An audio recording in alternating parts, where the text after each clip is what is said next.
de brillants scientifiques. Alors, Simon, tu as écrit un nouvel article ? Oui, mais il n'est pas encore publié. En revanche, mon dernier livre vient de sortir. Et le mois prochain, je présenterai l'état de mes recherches lors d'un colloque à Lausanne. Et toi ? Que fais-tu de beau en ce moment ? Oh, moi aussi, je suis en pleine activité. Mon laboratoire conduit une série d'expériences dont j'attends les résultats. Même si nous rencontrons des difficultés, j'espère que tout cela permettra d'innover un peu plus dans mon domaine.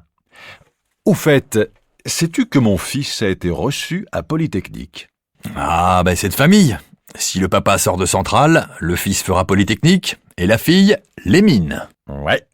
Et toi, tu finiras à l'Académie des sciences, c'est cela ? Pourquoi pas ? Quand je serai un vieux biologiste reconnu dans le monde entier, je participerai aux travaux de l'Académie. Moi, en revanche, quand je serai en retraite, je cultiverai mon jardin, comme dirait notre cher Voltaire. Je suis affreuse ce matin. Je n'ai rien à me mettre. En plus, je suis horrible ce matin. J'ai grossi, j'ai pris... Au moins 1 kilo. Oh, quelle horreur, ma chérie. Oh, ne te moque pas de moi. J'avais déjà pris 1 kilo la semaine dernière. Mais je te trouve magnifique. Tu es toujours obsédée par ton poids, c'est ridicule. Tu es belle comme tout. C'est comme si tu voulais être maigre comme un clou. Tu es gentil de dire ça. Regarde, j'ai sorti cet ensemble que j'avais acheté l'année dernière en solde. Qu'est-ce que tu en penses ? Cette tenue te va très bien. La couleur est assortie à tes yeux, c'est très raffiné. Avec ton écharpe bleu clair, tu seras comme d'habitude très élégante. Tu es un amour. Je me sens mieux déjà. Et toi, mon chéri, comment tu t'habilles ? Tu crois que je dois me changer ?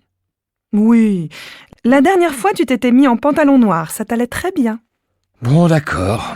Si cela peut te faire plaisir. Chacun son genre. Héloïse, raconte-moi ta soirée. Alors, Benjamin est comment ? L'ami de Julie ? Il est plutôt bel homme.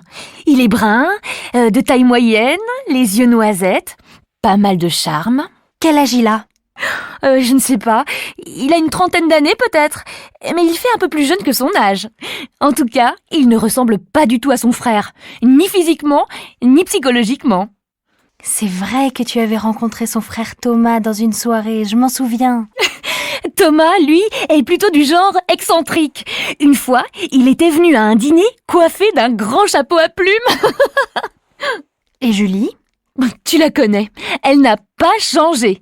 Comme d'habitude, elle s'était un peu trop maquillée et elle avait choisi des bijoux à la limite du ridicule. Mais elle avait préparé un dîner fabuleux. Je vois. Toujours la même. Enfin. Tu sais que Nina et Vincent vont se marier ? Oui, à vrai dire, c'est un événement auquel je m'attendais. Nina est divorcée depuis un certain temps, ses enfants sont grands, elle est libre maintenant. En plus, elle a un travail dont elle est très contente. Et elle a rencontré un homme dont la vie n'a pas été très heureuse jusqu'à présent. Tu es au courant qu'il est resté veuf avec 3 enfants ? Oui, on me l'a dit. Eh bien, à mon avis, Nina est une femme avec laquelle Vincent sera très heureux. Ah là là, j'ai hâte de voir le mariage avec tous les enfants. Tu sais où cela va se passer ? Eh bien, je crois qu'ils ont choisi le village dans lequel ils ont passé leurs dernières vacances. La vie de Romain Gary est un roman. Roman Katsev naît le 8 mai 1914 à Vilno, l'actuel Vilnius. Élevé par sa mère, qui est russe, il passe une bonne partie de son enfance à Varsovie, où il apprend le polonais. En 1928, la mère et le fils viennent s'installer en France, à Nice, où le garçon est scolarisé en français. Après avoir obtenu son bac, il commence des études de droit à Aix-en-Provence, puis à Paris. En 1938, il accomplit son service militaire comme aviateur. Révolté par la défaite de juin 1940, il décide de continuer à se battre et de partir en Angleterre. Il n'y arrivera qu'au bout de 2 ans, après diverses péripéties, en particulier en Afrique du Nord et en Égypte. À Londres, il mène une véritable double vie. D'un côté, il s'engage auprès du général de Gaulle dans les forces françaises aériennes libres comme copilote. D'un autre côté, il choisit son nom de plume, Romain Gary, et publie son premier roman, Éducation européenne. De retour en France après la guerre et ses actions héroïques, il entre dans la carrière diplomatique. Parmi les divers postes qu'il occupera, mentionnons la Bulgarie, l'ONU, la Bolivie et finalement la Californie. Il écrit de nombreux romans et obtient en 1956 le prix Goncourt pour Les Racines du ciel. Au début des années 60, il rencontre Jean Seberg, qu'il épouse, quitte la carrière diplomatique et rentre à Paris. Dans les années 70, il est apparemment affecté par le succès d'un écrivain qui publie sous le nom d'Émile Ajar et qui est un cousin éloigné. Émile Ajar écrit La vie devant soi, roman pour lequel il obtiendra le prix Goncourt en 1974. Le 2 décembre 1980, après avoir achevé son dernier livre, Les cerfs-volants, Gary se suicide. Peu après la mort de l'écrivain, son éditeur révèle qu'Émile Ajar et Romain Gary n'étaient qu'une seule et même personne. Les vacances à la ferme. Alors Adèle, pour ces vacances de printemps, quels sont tes projets ? Si tout va bien, nous partirons avec les enfants pendant une semaine. Cette année, ce sera campagnard. Nous passerons nos vacances à la ferme. À la ferme ? Toi qui n'aimes que la ville et les musées ? Oui, mais pour les enfants, ce sera amusant et sain.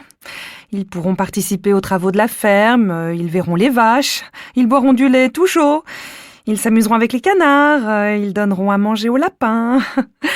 J'imagine déjà les cris de joie. Et toi, qu'est-ce que tu feras ? Quand j'y serai, je trouverai bien quelque chose d'agréable à faire. Par exemple, s'il fait beau, j'irai me promener dans les champs, ou alors je m'installerai sur une chaise longue dans le jardin avec un bon livre.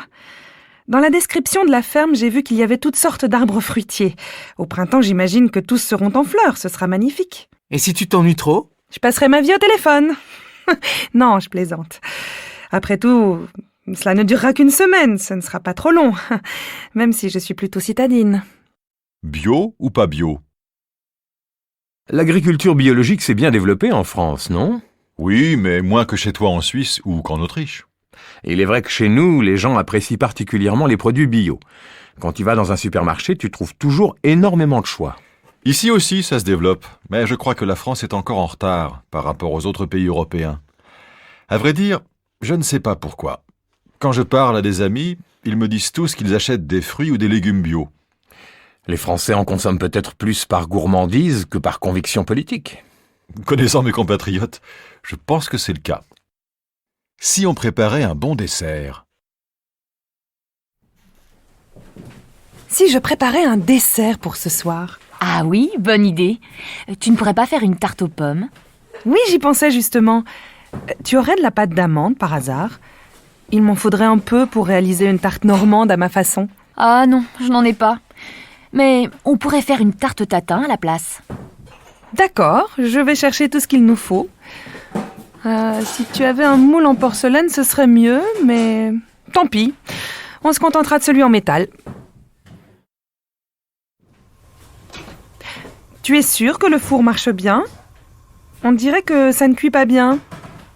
Non, ça marche, mais je ferais bien de changer de matériel. Cette cuisinière est vieille, et ce sera le moment d'en acheter une neuve.